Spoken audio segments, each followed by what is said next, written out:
God does not give us these dreams and these aspirations and these passions for no reason. He wants us to see it through, and it's up to you to see it through.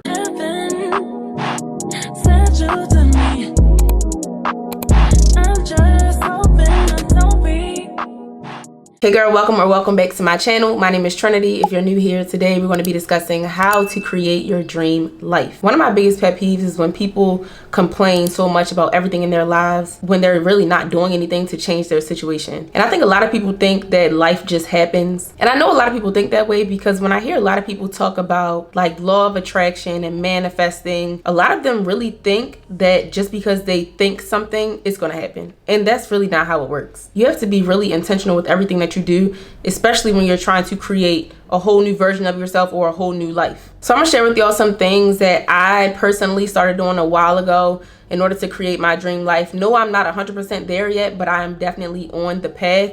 I have seen so many changes in my life since I started doing these things, and I'm 100% sure that you will see changes in your life as well if you take these steps. First, you need to think about what your dream life actually looks like. What does your dream self look like? What does your dream life look like? What kind of career does she have? And this is a very important step because this is what will set the tone for everything you do after. You don't want to go through life aimlessly. I think a lot of people are doing that. A lot of people are going through life aimlessly, just kind of doing whatever, hoping that something sticks. And you will waste so much time, so much energy, so much money doing that. So what does your life look like? What do you want? When you think about your dream life, what kind of career do you have? How much money are you making? How are you dressing? Who are you hanging around consistently? What does your friend circle look like? How do the men that you date look? How do they act? How do they carry themselves? What are they interested in? What kind of hobbies do you have? It's really important to know all this so that you know how to carry yourself in order to get that. There's a common misconception that you have to have certain things in order to be a certain person. A lot of people have a have, do, be mentality when you really need to have a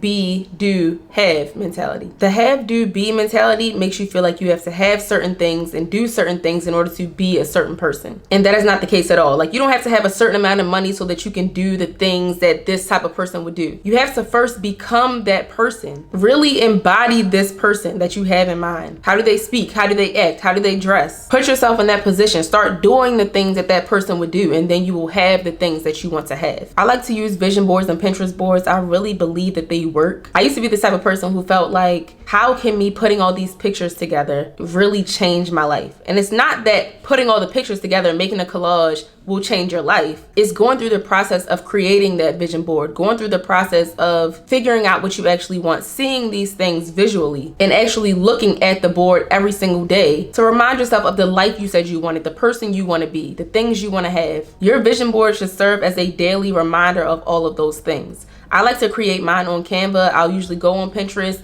find a bunch of different pictures after listing out everything that I want, and then I'll put them together in Canva and I make it my lock screen on my phone. And I usually keep the same lock screen on my phone for the whole year. And you don't have to just have one vision board, one Pinterest board. You can have boards for different things in your life. I have a Pinterest board for just about anything you can think of. I have one for nail inspo. I have one for style, like the type of style that I want to have at a certain time. I have one for my dream home. I have one for dream cars, because it's just good to have a visual for everything in your life. You also want to figure out what's holding you back. You have to really take accountability in this step. You have to think about the habits that you have that are holding you back, the distractions, the relationships, the mindsets, because there is a reason why you don't have all the things that you want in this very moment. Believe it or not, your life is a collective of decisions that you make. Decisions that you have made. And yes, things have probably happened to you that were out of your control, but at the end of the day, we all have had things happen to us, and it's really just about what you do with those situations,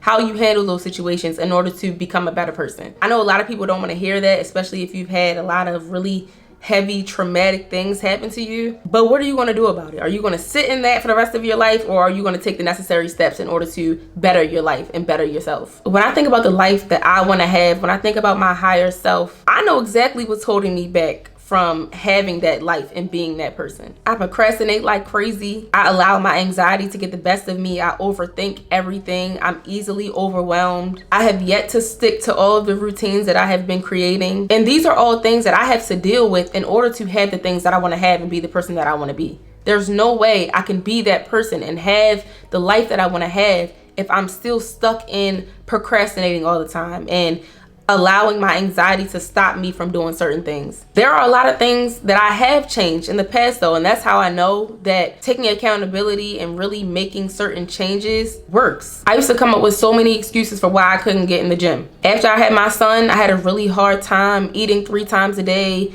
and finding time in my schedule to go to the gym. I hated my body after I had him because I had lost so much weight from breastfeeding, and then I'm already naturally small, so that didn't help at all. And eventually I said to myself, like, you're either gonna make it happen or you're not. You're either gonna have the body that you want or you're not. So I had to find time. I had to get up a little bit earlier, drop my son off earlier, because I know personally that I do better with going to the gym in the mornings. If I wait until the end of the day, it's probably not gonna happen because I'm gonna be tired. I'm gonna have so many excuses. It just doesn't work for me. So like I said, I had to find time to go in the morning. Even when I don't feel like cooking, I have to cook because I know that that's the only way I'm gonna eat consistently. I have to meal prep at the beginning of the week so that I can have lunch to take to work, so that I can have dinner on days where I get off a little bit later. Those were just sacrifices that I had to make. I'm constantly taking steps to better myself, and I never really sit in victim mentality for too long. I know it's natural to have victim mentality when things first happen, but eventually, like I said, you gotta pull yourself out of that, because the only person who's gonna get you from the life that you're currently living to the life that you want is you and God. But you got to take the necessary steps. Like, you can ask God all you want, you can tell him what you want a million times, you can say it every day, but if you're not taking the necessary steps, if you're not doing the work, you will never get there. Faith without works is dead. You can have all the faith in the world, but if you're not doing anything, nothing's gonna happen. You might have limiting beliefs that are holding you back. Maybe you've never seen anyone in your family make over a certain amount of money, so you feel like you can't make 6 figures. You feel like you can't make 7 figures. Maybe you've never seen a healthy, functioning relationship in your family, so you feel like you can't have a healthy, functioning relationship. Maybe you've never seen a man be faithful to his wife, so you feel like you'll never have a faithful husband. These are all limiting beliefs. And some of us subconsciously think these negative thoughts. Like, you probably don't even know that you have limiting beliefs. So it would benefit you to sit down and write out as many as you can think of. When you write out everything that you want in life, when you write out the type of person that you want to be, there's always going to be negative thoughts that pop up in your mind. Write all of those down so that you know exactly what's holding you back, because the key is believing that you can actually have all of these things. If you don't believe that you can have a faithful boyfriend, husband, whatever, you'll never have it, because you'll keep on accepting men who cheat on you 1,000 times. If you don't believe that you can make a certain amount of money, you'll never have it, because you'll constantly be accepting job opportunities that pay you less than that. You'll settle for careers that you know will never allow you to reach that. You won't start that business that you've been wanting to start. If you feel like the industry that you want to get in is too saturated, you'll never get into that industry. You'll never start that YouTube channel because you'll be so worried about the fact that there are millions of other people who have a channel already talking about the things that you want to talk about, doing the things that you want to do. If I had sat in that forever, I would not be here right now. I used to talk myself out of creating a YouTube channel so much. I've been wanting to do this since like high school days. I remember sitting watching Jackie Aina and Aaliyah J and Time the Infamous, It's My Ray Ray, Alyssa and Arnell. I used to watch all of these people and I wanted to have a channel. I wanted to sit down and do my makeup and talk to women about stuff. Then eventually I got into content like this, where women would be giving advice to other women about confidence and relationships and being single and just improving your life. And I kept saying to myself, I can do that. But then the limiting beliefs will pop up saying, there's no room for you. There are already enough people doing this. What's going to make you stand out? Why would people subscribe to you and watch your channel if there are already millions of other people doing the same thing? But eventually I started believing that my gift would make room for me. And no matter how many people were doing the same thing, if there was room for them and there was an opportunity for them, I could have the same thing. We are not living in a world of limited resources. There's enough room out here for everyone to succeed in their own way. And then when I thought about all the people I admired and all of the role models I had at that time, I realized that people can like more than one person who does the same thing. Someone can like Beyonce and like Rihanna. Someone can like Meg and still like Nicki. Everything doesn't have to be mutually exclusive. And people are not forced to choose between 2 people or 2 things. So there's room for you. And I'm not just talking about YouTube, I'm just talking about period. No matter what you want to do,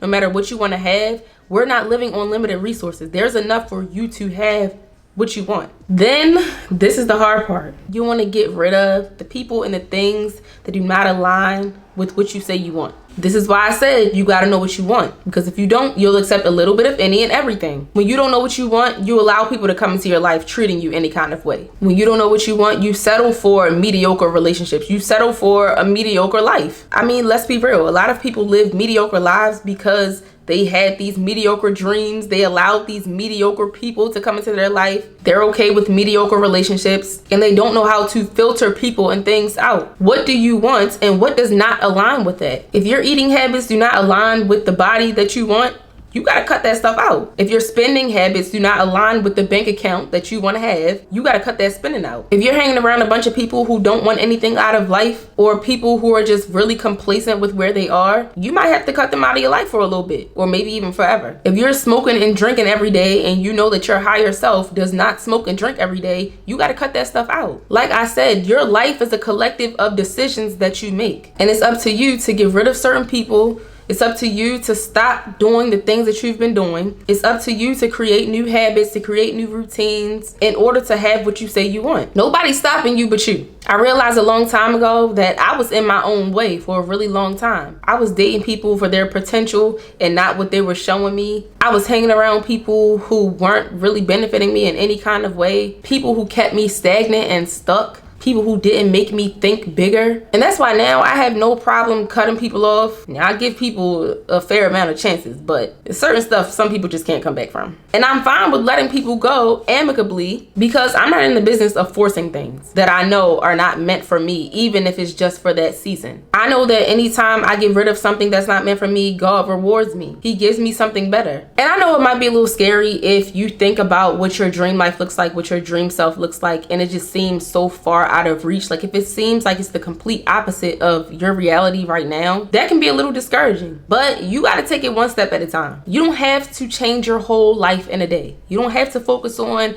trying to incorporate 10 different new habits by tomorrow. You have to remember that this is a journey. You're not going to go from point A to point Z really fast. There are going to be highs and lows. You might revert back to your old ways a few times, and that's okay. The journey is not always going to be linear. It's never going to be linear. So just try to focus on one or two things at a time. I was telling my boyfriend the other day about my grand evening routine that I came up with, and he was like, if I were you, I would start with one or two things instead of trying to change your whole entire evening routine in a day. Because that's how a lot of people fall off. If you have unrealistic expectations for yourself, you're going to fall off. I mean, you're going to probably fall off at some point anyway, because like I said, you might revert back to your old ways and then jump back on. But you don't want to be unrealistic from the jump. Changing your whole life in a day is unrealistic, and it will be very overwhelming, and it's also unsustainable. You might be able to do it for a day or two, but you're not going to be able to hold on to that. So just focus on incorporating a few things, and once you master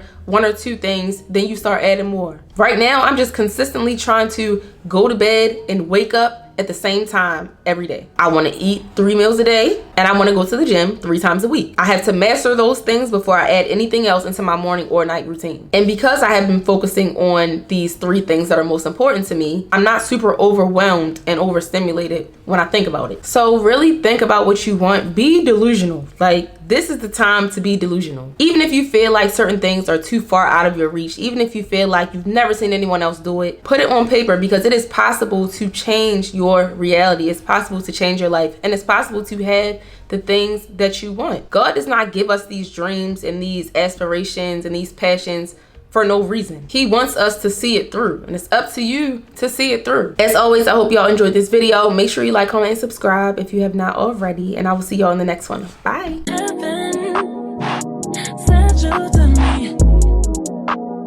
I'm just hoping I don't beat history.